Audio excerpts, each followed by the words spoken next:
আমি ব্যারিস্টার নাসরিন সুলতানা মিলি, এখন আন্তর্জাতিক সম্পর্ক বিভাগে দায়িত্বে আছি। আমি আগে এবি পার্টির মহিলা বিভাগে দায়িত্বে ছিলাম। বন্যাপাকে ধন্যবাদ এটা পুরাটা আমাদের যে প্রস্তাবনা তার কিছু সারাংশ বলার জন্য। আমরা হিস্টোরিক্যালি দেখেছি যে পার্সোনাল লেভেল অথবা কোনো এনজিও অথবা কোনো এরকম কোনো লেভেল থেকে যে উদ্যোগ নেওয়া হয় তার থেকে সরকারি ভাবে যে উদ্যোগগুলো নেওয়া হয় সেটা সবসময় বেশি সফল হয়েছে বাংলাদেশে। দুটো এক্সাম্পল হলো, একটা হলো অ্যাসিড সন্ত্রাসের বিরুদ্ধে, আপনাদের মনে আছে কিনা একটা অল আউট ক্যাম্পেইন হয়েছিল এবং এটা খুবই ইফেক্টিভ হয়েছিল। আরেকটা হলো যৌতুক নিয়ে যে সরকারি উদ্যোগের কারণে কিন্তু অনেকাংশে এটা মানে কমে গিয়েছে এবং এটা একটা সামাজিক ট্যাবুতে পরিণত হয়েছে। এবং তার সাথে আছে বাল্য বিবাহ নিয়ে এখনো কিন্তু প্রচুর কাজ করা হয়। সুতরাং আমরা দেখতে পাচ্ছি যে সরকারি লেভেল থেকে যদি উদ্যোগটা নেওয়া হয় তাহলে এটা রেজাল্টটা তাড়াতাড়ি আসে এবং এটা মোর ইফেক্টিভ হয়। তাই আমরা বোধ করছি যে সরকারি এই নারী কমিশনটা গঠন করাটা এটা একটা খুবই ভালো ফার্স্ট স্টেপ। এবং যদি আমরা যেই প্রস্তাবনাগুলো রেখেছি সেই প্রস্তাবনাগুলো যদি রিফ্লেক্টেড হয় ওনাদের কমিশনে এবং তাদের কাজে, আমার মনে হয় আমাদের নারীদের যে অনেকগুলো বাধা, যেটার কথা আমাদের বন্যা আপা বললেন, আমাদের ছাত্র নেত্রী মিতু বললো, সেই জায়গাগুলো কিন্তু অনেকটাই অ্যাড্রেস হয়ে আসবে।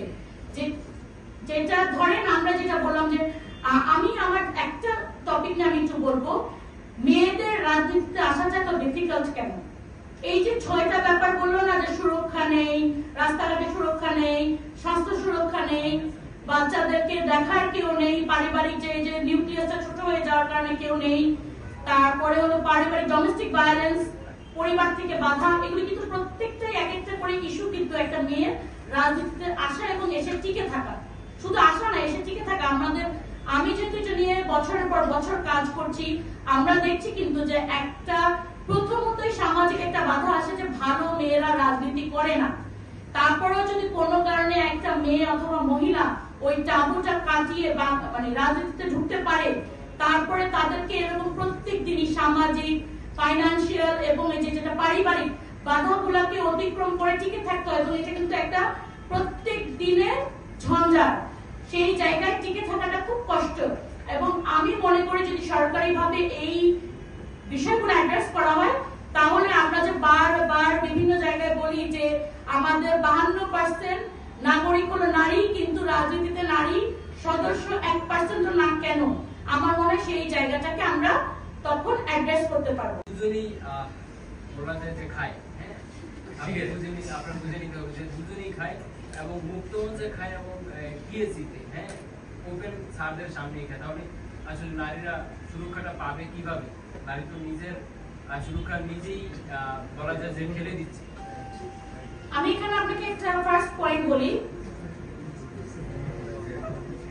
আপনার ফার্স্ট অফ অল আপনি প্রথমেই ধরে নিয়েছেন সে কিছু খায় বলে তার সুরক্ষা পাওয়ার অধিকারটা নাই। এই জায়গাটা থেকে আমাদের প্রথমে পিছিয়ে আসতে হবে।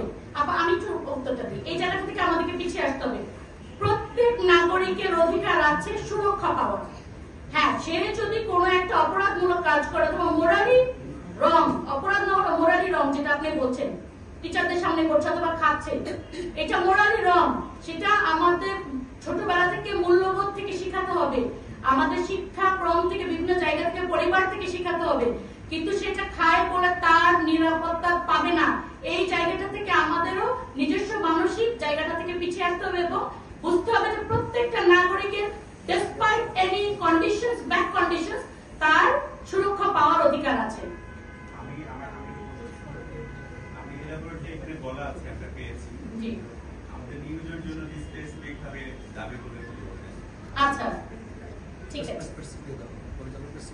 আমি প্রেস রিলিজ দিয়ে দিচ্ছি। পেয়েছি ওনারা ইয়ার জন্য। আচ্ছা, আমি 6টা মোটা দাগে যে দাবি প্রত্যেকটা আমি একটু বলছি।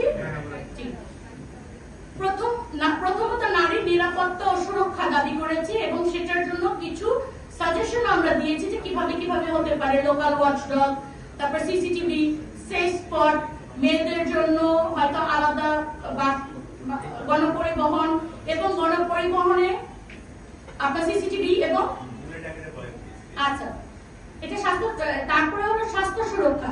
দ্বিতীয়টা স্বাস্থ্য সুরক্ষার জন্য আমরা কিছু দিয়ে রেখেছি। তৃতীয় হলো শিশু ও বয়স্ক দিবাযত্ন কেন্দ্র সরকারিভাবে প্রোভাইড করা। 4 নম্বর হলো পারিবারিক নির্যাতন প্রতিরোধ ও সুরক্ষার ব্যবস্থা করা। 5 নম্বর হলো নারীর সম্পত্তিতে নারীর অধিকার কিভাবে প্রতিষ্ঠিত করা যায় এবং এটাকে হেল্প করার জন্য হেল্পলাইন তৈরি করা। এবং 6 নম্বর হলো সামাজিক সুরক্ষা ভাতা নারীদের জন্য, বিশেষ করে যারা বিধবা এবং সিঙ্গেল মাদার যারা আছে তাদের জন্য সামাজিক সুরক্ষা ভাতা। আর কোনো প্রশ্ন আছে? জি।